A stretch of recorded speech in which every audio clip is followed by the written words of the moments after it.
Hi, this is Kai from Kikai Craft, and I'd like to share with you my tiny pelican pen collection. I've put my very tiny pelican collection together in anticipation of the Pelikan Hub 2023 happening this week. So I thought I would put all of my pens in my Galen leather slip and zip, all my pelican pens. If you are quite quick, you'll know that it is actually 4 or maybe even less. It is less.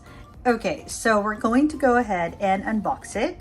And then I'll compare its size with a lot of other pens, more commonly collected ones, and my other two Pelis.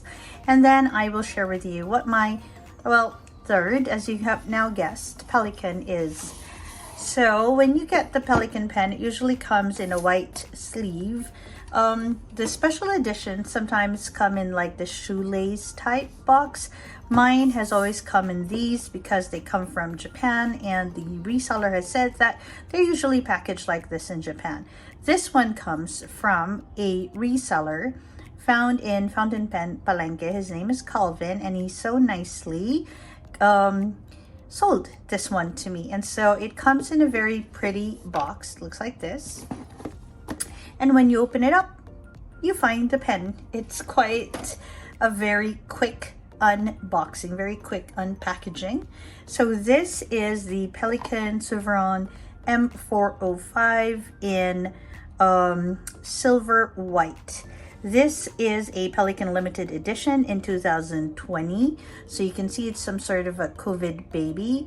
And it is a very sweet looking tiny pen. As you can see, it barely, it's not even, it's kind of like 2 hand widths if you just count to 4, the 8 fingers, so to speak. So let's just have a look at the pen first, and then we'll compare its size. So if you notice, this pen has on its top finial the pelican with the single chick. Okay, which of course means it's one of the more recent Pelis. The older ones will have 4, and then it will have 2. Okay, so this is one of the more recent ones. Not surprising because it is a recent release. The trim for the Pelikan M405 is silver because it has 5. You will know that it is silver. If it's just a 400, then you'll know that it has gold trim. So the 5 makes a difference. Now the body of this pen is made from cellulose acetate, and if you get enough light through it, you'll see a tiny bit of the ink inside. It's a piston filler, so that means you can fill it in by rolling this. I'm not gonna fill it in because I've already filled in this particular pen.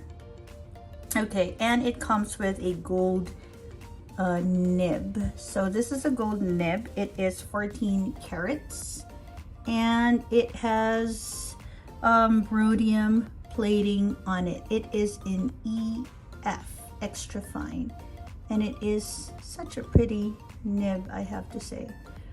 Okay, so let's go ahead and have a look at its length when compared with other commonly collected pens. So as you can see, I do have my Lamy a Jinhao 82, which is a little popular nowadays. I have my Kaweco and the Pelikan M600, and then a Pelikan 140, quite a vintage pen, the Pilot Mew, and of course the Sailor Pro Gear. So if you compare it lengthwise to these pens, you will find that it is quite near your Jinhao. So this is about the length of your Sailor Pro Gear Slim. It is a tad longer than your Pelikan 140 and your Pilot Mew. And of course, definitely longer than your Kaveco. So what we're going to do next is we're going to uncap them, and then we're going to post them, and then we're going to see how they look like lengthwise against each other.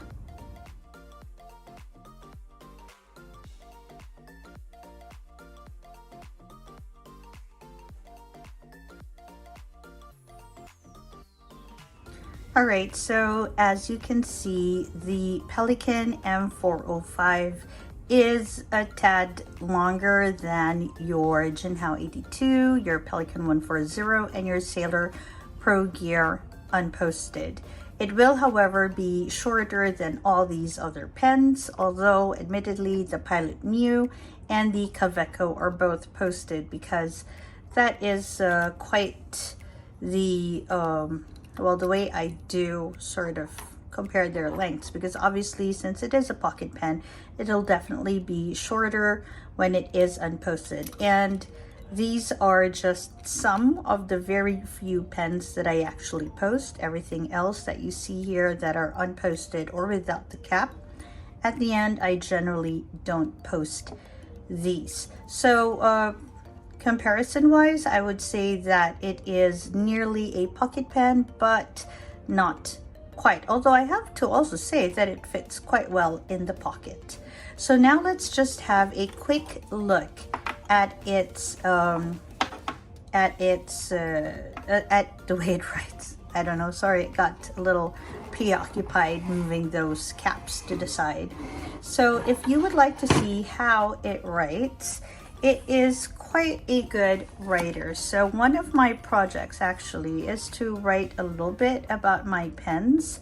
Whenever I unbox them, I write a little bit about its history. So I used this pen with the Vinta La Union because pink is the color of the Pelikan Hub this year.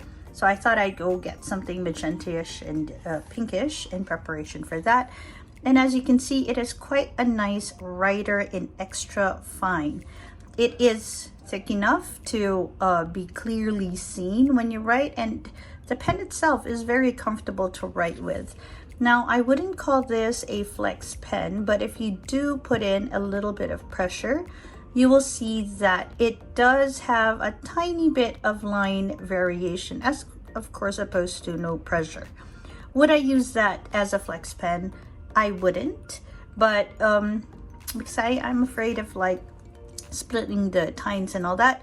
But if at a pinch you need one, it does provide a little bit of line variation, as opposed to say the Pelikan 140. It's also a soft flex nib. No, it's a soft nib. It's not necessarily a flex, it's like a semi-flex, but as you can see, there's quite a bit of variation there. I wouldn't say the same for the Pelikan M405, but it's generally okay. My thoughts on the Pelikans. One of the things that I didn't think I would be impressed with would be Pelikan nibs. Not because I didn't think they would be impressive, but because I didn't really expect them to be so impressive. I mean, I got my Pelikan 140 and I fell in love with this pen. This is like one of my favorite pens ever. And then I got the Pelikan purple, white, or violet and white, and this is also a lovely writer. But when I got my Pelikan silver white, I thought, yep, those are both writers, but are they consistently good writers? And the answer is yes, they are. They are just beautiful writers, my Pelikans. Now I have 3 currently, and I'll be bringing all of them in the Pelikan Hub meet. But I am looking for a 4th one. I'm not sure if I will get a pink one because the pink is just so cute.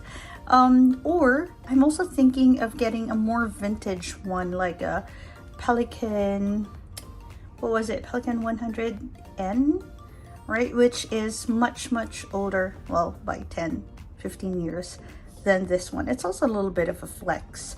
And the colors are roughly the same colors, a little bit dark. The ones we have now, it's just a little tiny bit funkier. Okay, so that's my collection, very tiny one for pelicans. I don't know, because if it's nib, it might grow just a tiny bit bigger than this, but I'm very happy with what I do have. So which pelican do you have, and what are your experiences with pelican pens? I mean, this is a time to celebrate these pens as well as our love for fountain pens, because it is Pelikan Hub week, and I hope that you are getting ready for your meet with your fountain pen community. This is Kai from Kikai Craft. Thank you very much for joining me today, and I hope that wherever you are, you have a great day or a restful evening. Bye everyone.